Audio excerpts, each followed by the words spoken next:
Hello सांग मैंने केमती अच्छे आपण मैंने आशा करने भलरे थे खुशी थे ठीक मोरी भाया बहुत दिन पर मुझे गोटे वीडियो नहीं कि आसूची रेसिपी किसी गोटे रेसिपी बनाऊँगी आज मु भेज बिरियानी बनई बोली भाविली आपण मान सहित सेयार कर भेज बिरियानी गोटे छोट रेसिपीटे देखूँ एबे गोटे मसरूम नहीं बटम मसरूमटा फ्रेश अच्छे मसरूमटा फ्रेश मसरूम ही बिरियानी भल लगे आपण मैंने तो घरे बनाऊे मसरूम बिरियानी बनाऊे बट घरे थी जिनस बनई पारे बोली आप भाभी भी नी आपण मान घरे जो जो जिनस मौजूद अच्छे आप जिनस को लेकिन गोटे टेस्टी एकदम टेस्टी बिरियानी गोटे बन पार चलतु मु बनाऊँ आपण मैंने देखूँ आपण मैंने बनाऊे बट मु कर मो प्रोसेस देखूँ एवं बिरियानी मु मसरूम रेडी करदेली बर्तमान मुझे काटी दूची 2 पीस 3 पीस कर दूची बड़ा बड़ा मसरूम वाला 3 पीस ना 2 पीस कर छाड़ दूची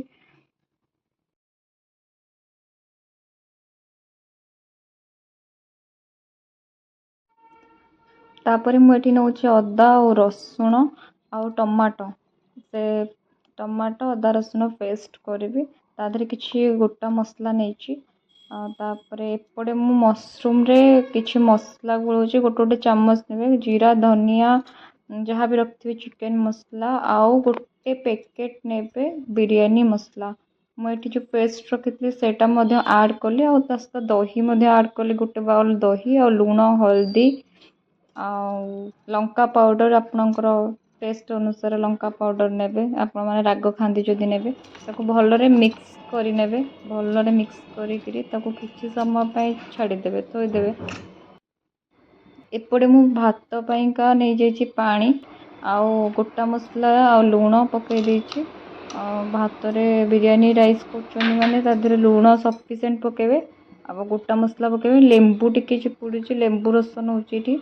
हाफ लेंबू नौची आउ मुझे घी नहीं देखी पारनी ये चाउलटा को किसी समय रखी बतुरे बर्तमान नहीं जाऊँगी बतुरे ने भात टे खोला खोला रुहे आठी देखुन पिज छाणीवाई काटी विथ तरकारी जो करी छतुटा से पकड़ाई पिज दीटा काटी एवं मोर भात हो आसीगला एतिकी ही रहा जस्ट फाड़ है भाया टिके नकु बेसी करेनि बेसी कले बिरियानीटा एत टेस्ट आसोनी तो जस्ट नॉर्मली भात मोर हो जाइए चलते जा मसरूम प्रिपरेशन करना तेल नहीं जाइए मुझे सोरिष तेल करुच्ची पिज भी काटी रखी पिज नहीं गली ये पिज को भलरे भाजी दूची एटी किसी गोटा मसला नहीं आ पिज लुण पकई दूसरी से लुण पकई विथ पिज ये लुण नौची आउ हलदी नौची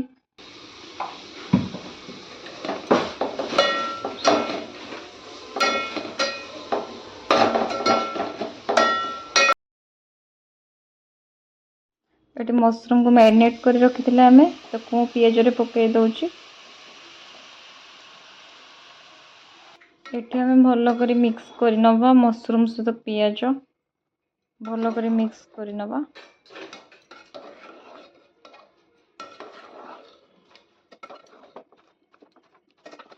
आपको किस समय हवापाई छाड़ी दूचे एठी मु किसी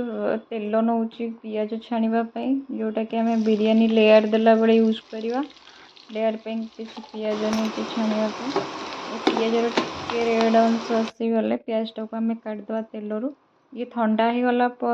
ठीक ठाक होमती ही देखा बस ठंडा हो गला पूरा झुरझुरिया पलि आसो आम लेयर देवा बिरियानी रे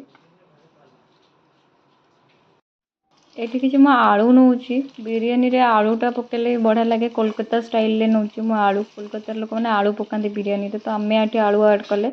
आउ किसी गोटा जो धनिया पत्र कटा आउ किसी पुदीना पत्र नहीं होगला मो मसरूमटा पूरा पूरी होगला लेयर दी देती किस समय मसरूमटा बर्तमान आम लेयर दवा मु तेल नहीं जाइली फास्ट तेल आ घी नहीं जाइली मसरूम देदेली ये मसरूमटा आमर हो मसरूम देदेली भात देदेली भात बिछेकी दे दूची जो मु रखी कटा धनिया आउ पुदीना पत्र ताकू लेयर रे दूची आउ किसी जो पियाज काटिक रखी दौची आलू रखी जो ताकू भी दौची तापर आम लेयर रेडी हो गला। तापर गोलाप जल जो बिरयानी जो यूज करती से जल सब दूची। तापर मु लेयर पे पूरा एकदम देदेली कवर करदेली।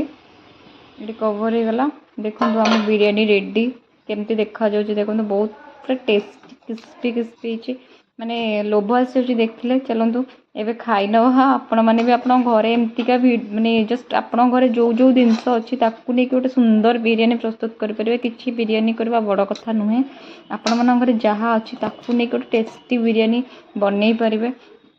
तो मु बनई आपण मैंने बनई खातु। रही धन्यवाद।